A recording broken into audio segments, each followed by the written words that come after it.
Hi hello வணக்கம், இது உங்கள் சிவி ஜோன். ஸோ இப்போ பார்த்தீங்கன்னா லைவில் ஒரு சம்பவம் நடந்துச்சு.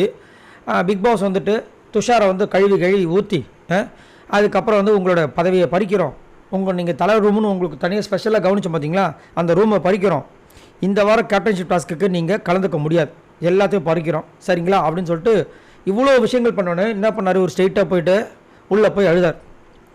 ஆனால் இதுக்கு காரணமாக அந்த அரோரா வந்து இங்கே தான் வந்துட்டு நாங்கள் அந்த பக்கம் பேசணும், அதை பற்றி தான் அவர் சொல்லிட்டு இருக்கார் போல இருக்குன்னு இப்படி ஜாலியாக தான் பேசியிருந்தாங்க சரிங்களா.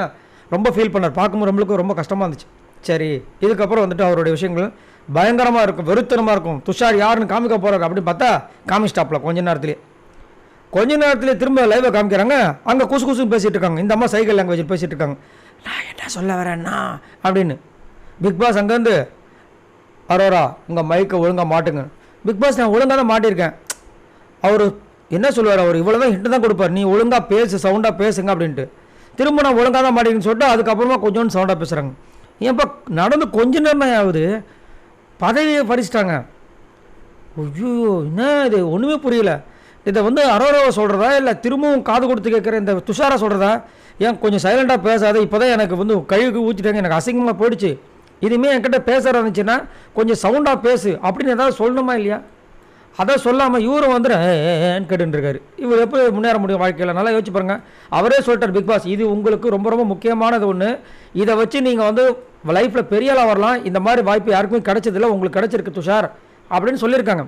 சொல்லியும் அதை வந்துட்டு அவர் கேட்டுட்டு அப்படியே ஃபீல் பண்ண மாதிரி ஒரு நடிப்பு நடிச்சுட்டு இப்போ வந்துட்டு அந்த பொண்ணு பேசுது, இவர் வாயான்னு பார்த்துட்ருக்காரு. என்ன இதை சைகை லாங்குவேஜில் பேசிகிட்டு இருக்கேன்னு நம்மளும் இந்த மாதிரி வந்துட்டு அப்படியே முன்னாடி போய் பார்த்துட்ருக்கோம், என்ன சொல்கிறாங்க இவங்க அப்படின்ட்டு.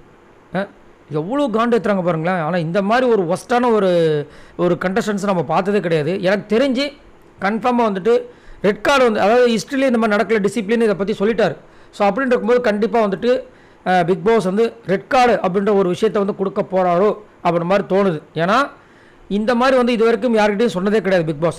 அவ்வளோ தூரம் சொல்லியும் அதுக்கு ஆக்ஷன் எடுக்கணும், அதையும் வந்துட்டு எடுத்துறாங்க. அதை உச்சக்கட்ட ஆக்ஷன் என்னது, அவங்க கையில் இருக்கிற அந்த பதவி அதையும் பறிச்சாச்சு, அதை மீறி திரும்பவும் அவங்க வந்துட்டு திரும்பவும் பண்ணுறாங்க அப்படின்னு பார்த்து. அதாவது இப்போ வந்துட்டு துஷார்கிட்ட பதவி இருந்துச்சு, அதனால் பதவி பறிச்சாச்சு. இதுக்கு மூல காரணம் யார், அந்த அம்மா. இவர் வந்து சைகை லாங்குவேஜில் பேசலை சரிங்களா, இவர் சைகை லாங்குவேஜ் பேசலை, அவங்க பேசணும்னு நீங்கள் ஏன் தட்டி கேட்கலன்றதுனால இவரதை பிடிச்சாங்க. இப்போ இவங்க கிட்ட பதவி கிடையாது அப்படின்னும் போது ஆல்ரெடி ஒரு வதந்தி போயிட்டுருக்கு, என்னென்னா இவங்களுக்கு இந்த வாரம் ரெட் கார்டு கொடுக்க போகிறாங்க அப்படின்ற மாதிரி.